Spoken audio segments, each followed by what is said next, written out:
नमस्कार, CSK news में आपका स्वागत है। तो दोस्तों, आज हो गया 22 अप्रैल। फटाफट ब्रेकिंग न्यूज़ निकल के आ रही है, एक करके आपको बताएंगे। बारामूला एनकाउंटर, जी आपको बता दे, लगभग 3 से 4 आतंकवादी हुए जम्मू कश्मीर में ढेर। नए आर्मी चीफ के आते ही संभाली कमान और दिए ताबड़तोड़ आदेश। प्रधानमंत्री नरेंद्र मोदी के दौरे से पहले आतंकियों का सफाया, लश्कर का टॉप कमांडर हुआ ढेर।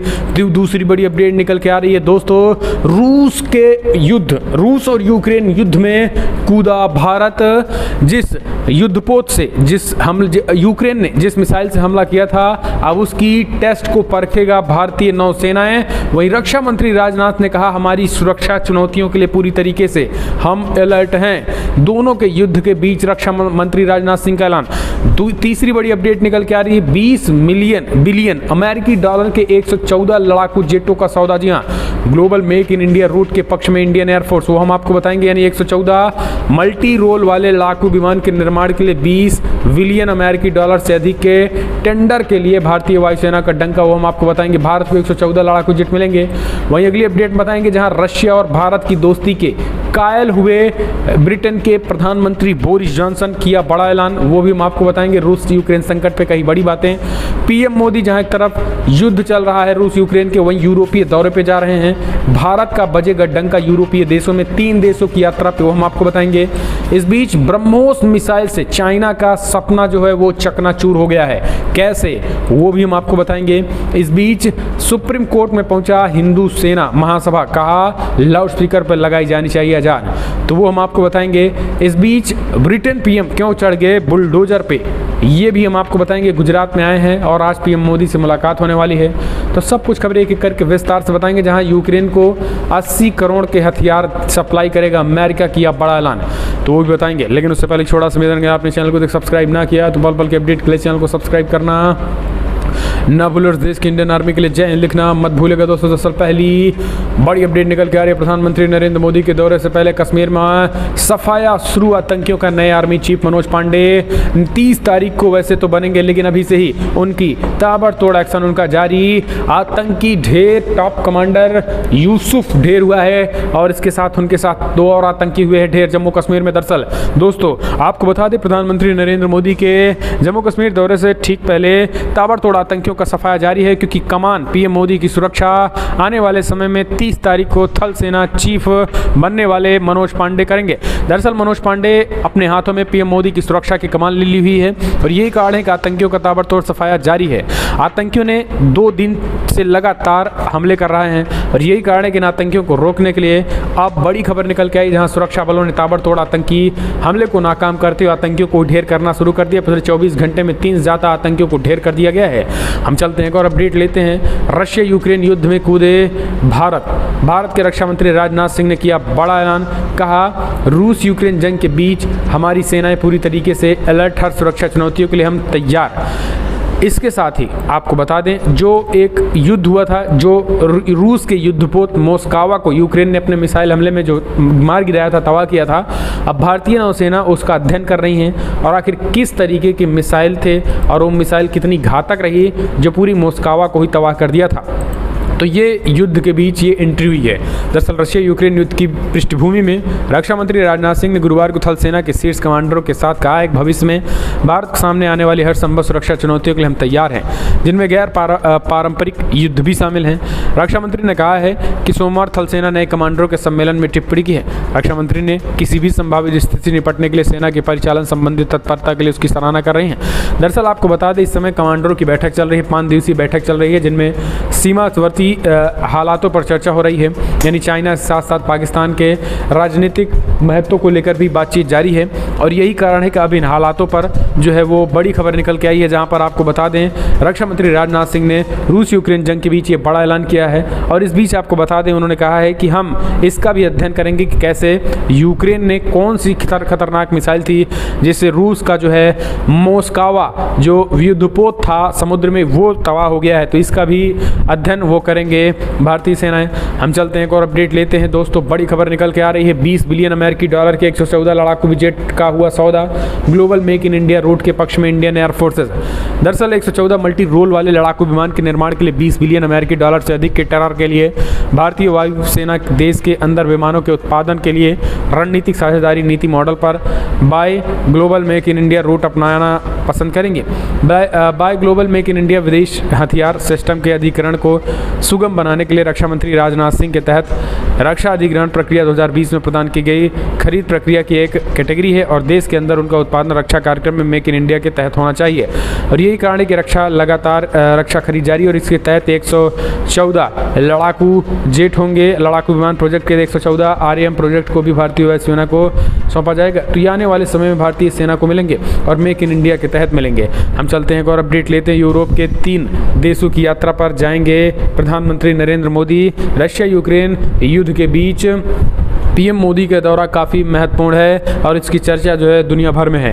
भारत के प्रधानमंत्री नरेंद्र मोदी इस साल अपने विदेश दौरे के लिए तैयार है और मई के वो 3 यूरोपीय देशों के दौरे पे करेंगे। भारत के प्रधानमंत्री मई के पहले हफ्ते में यूरोप की यात्रा पर जाएंगे और अपने 3 दिवसीय दौरे में वो जर्मनी, डेनमार्क और फ्रांस की यात्रा पर रहेंगे।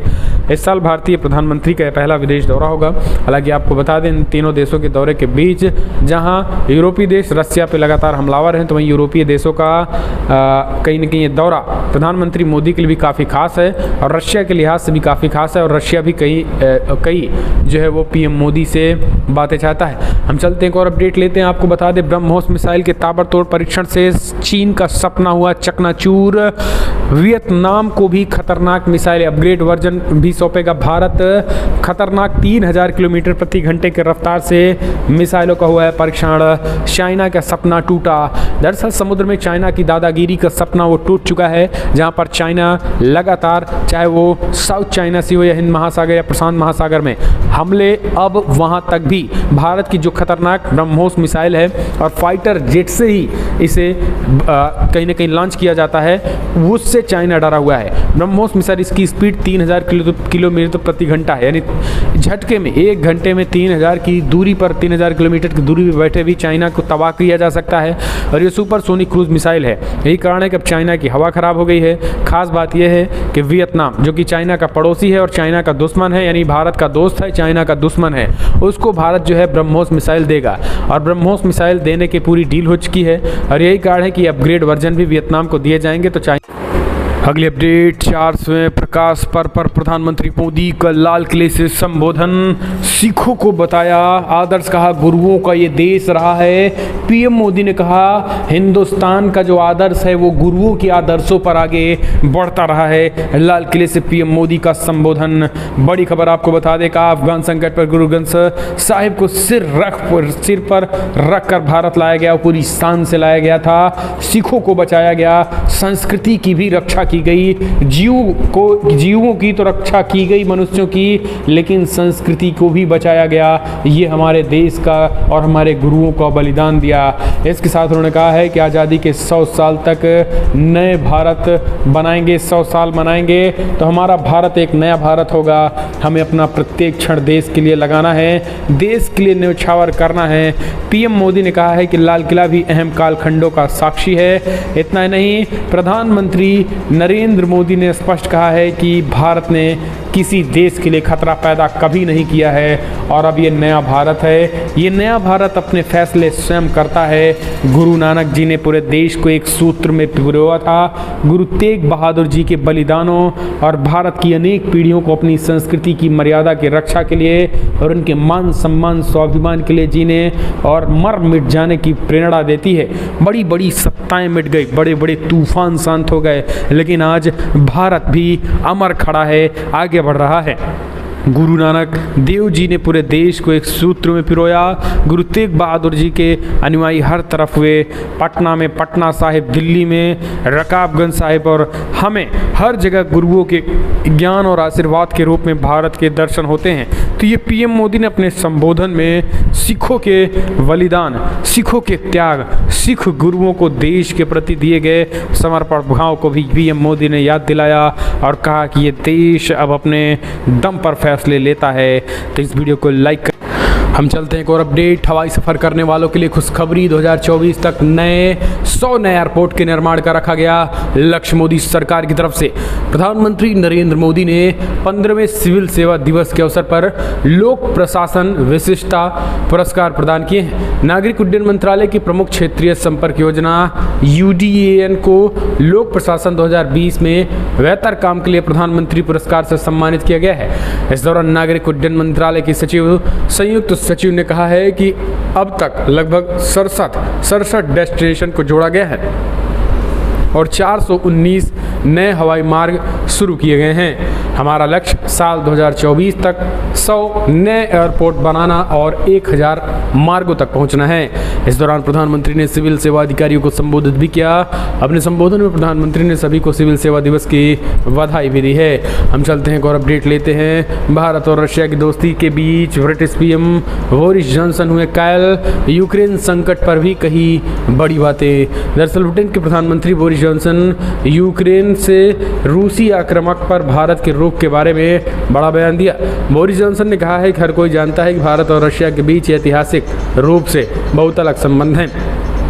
हमें वास्तविकता मालूम है, लेकिन फिर भी मैं इस बारे में प्रधानमंत्री नरेंद्र मोदी से बात करूंगा।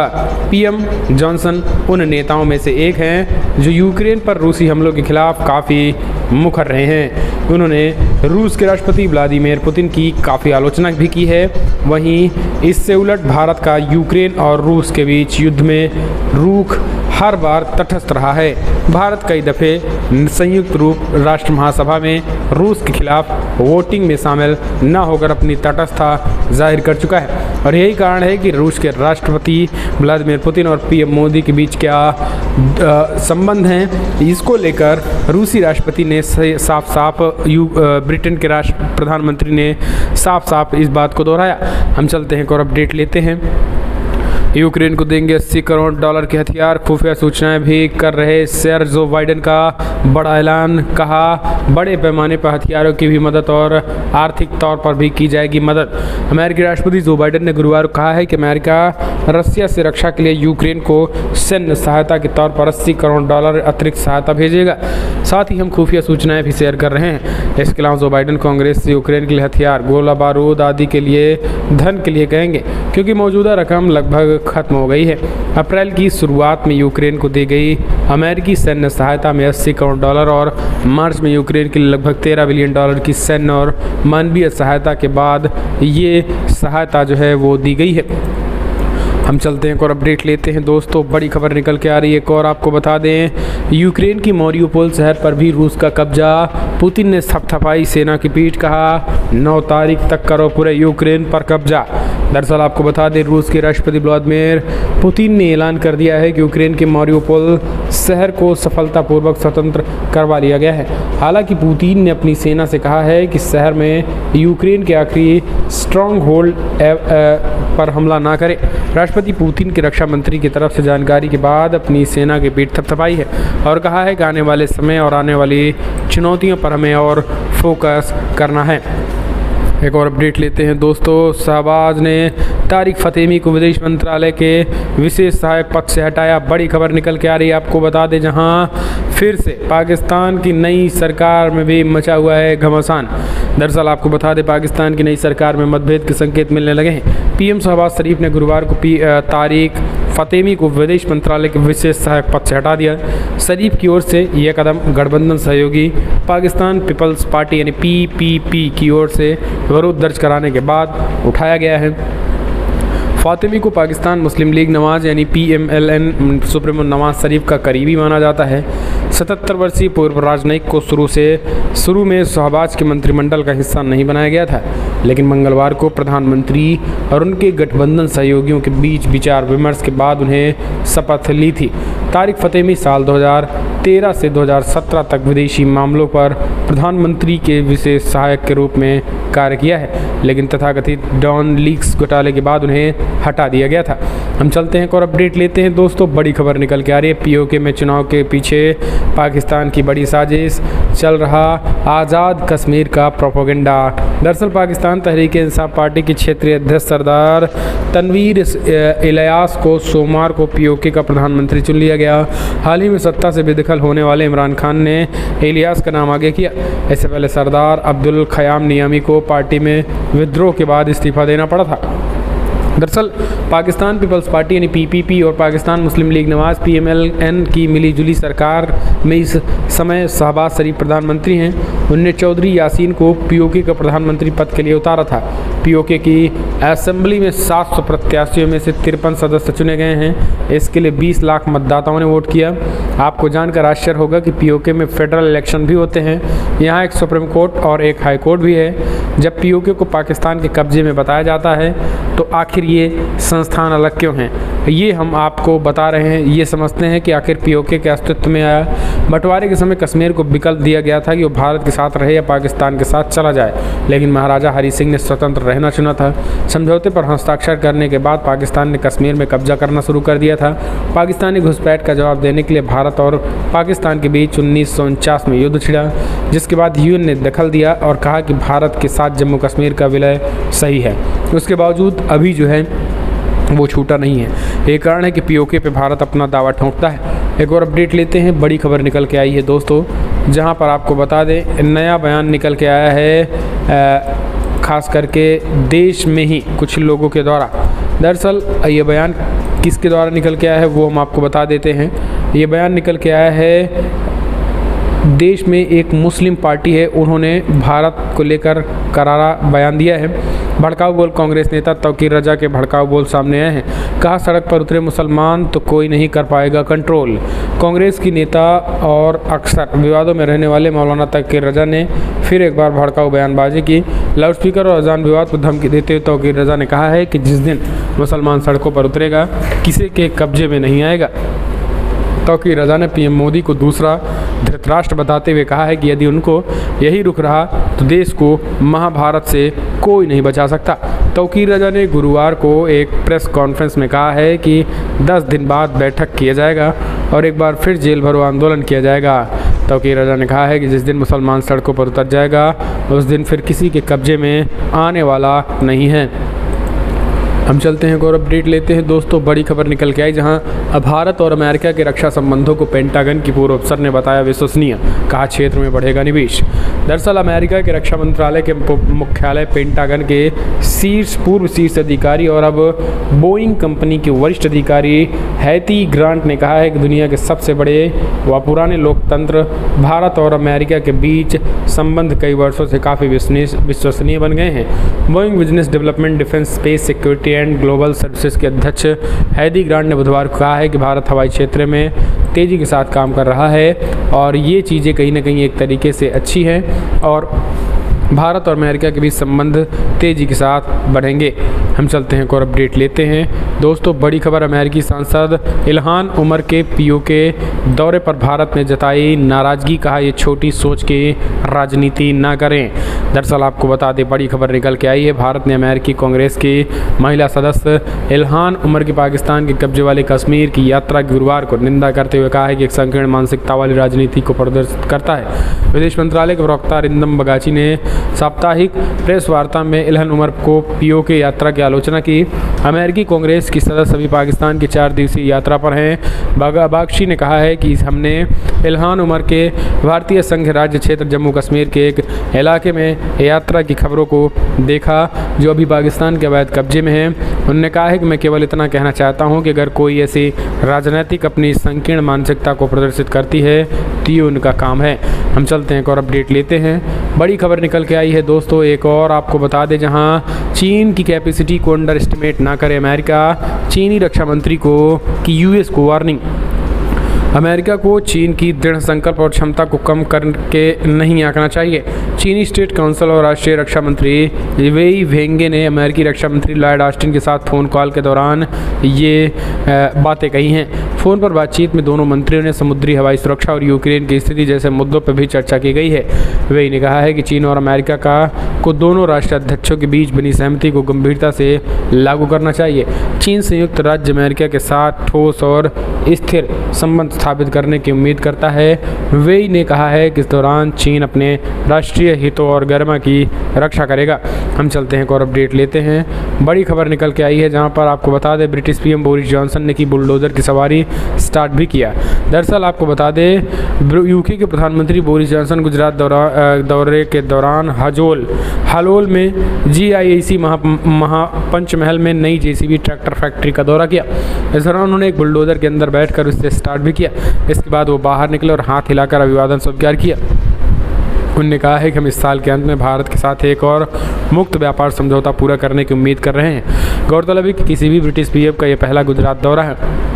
और यहाँ पर आपको बता दें ये ब्रिटिश जो पीएम है वो अडानी से भी मुलाकात की है। जी हाँ, आपको बता दें गुजरात में भारत के मशहूर उद्योगपति सबसे बड़े रिच मैन गौतम अडानी से भी ब्रिटेन पीएम ने बातचीत की है। हम चलते हैं और अपडेट लेते हैं दोस्तों। शीर्ष कमांडरों के सम्मेलन में रक्षा मंत्री राजनाथ सिंह ने कहा भविष्य में हर संभव सुरक्षा चुनौतियों के लिए तैयार रहे सेना। तो हमने आपको बताया दरअसल 5 दिनों की रक्षा कमांडरों की जो है वो बैठक चल रही है और उसी में ये बड़ा ऐलान जो है वो किया गया। हम चलते हैं और अपडेट लेते हैं। बड़ी खबर निकल के आ रही है दोस्तों। सेना प्रमुख कमर जावेद बाजवा के कारण हुए सत्ता से बेदखल। इमरान खान का नया फूटा सेना पर बम, तो सेना ने 2 कड़ा जवाब दिया। दरअसल इमरान खान सत्ता से बेदखल हुए और बौखलाए हुए लगातार सेना को टारगेट कर रहे हैं। यही कारण है कि सेना को टारगेट करना जो है अब उन पर भारी पड़ता दिखाई दे रहा है। सेना को टारगेट करना अब इमरान खान को भारी पड़ गया और सेना ने करारा जवाब दे दिया है। जबकि इमरान का कहना है कि सेना की वजह से हमें बेदखल किया गया। एक और अपडेट, राष्ट्रीय जांच एजेंसी दिवस NIA ने तोड़ी आतंकवाद की कमर, रोकी टेरर फंडिंग। गृहमंत्री अमित शाह ने बांधे तारीफों के पुल। केंद्रीय गृहमंत्री अमित शाह ने गुरुवार को 13वें राष्ट्रीय जांच एजेंसी दिवस कार्यक्रम में हिस्सा लिया और इस दौरान उन्होंने राष्ट्रीय जांच एजेंसी NIA के अधिकारियों और कर्मचारियों को बधाई दी। गृहमंत्री ने कहा कि NIA देश की सुरक्षा में लागू है। NIA को अक्सर ही उनके केसों को सौंपा जाता है जिन्हें सबूतों को ढूंढना बेहद ही कठिन काम होता है, लेकिन इस एजेंसी ने अपने बेहतर काम से अभी तक आतंक विरोधी जांच एजेंसियों को प्रेरित किया है। फिलहाल बड़ी खबरों में इतना ही, लेकिन अगर आपको वीडियो पसंद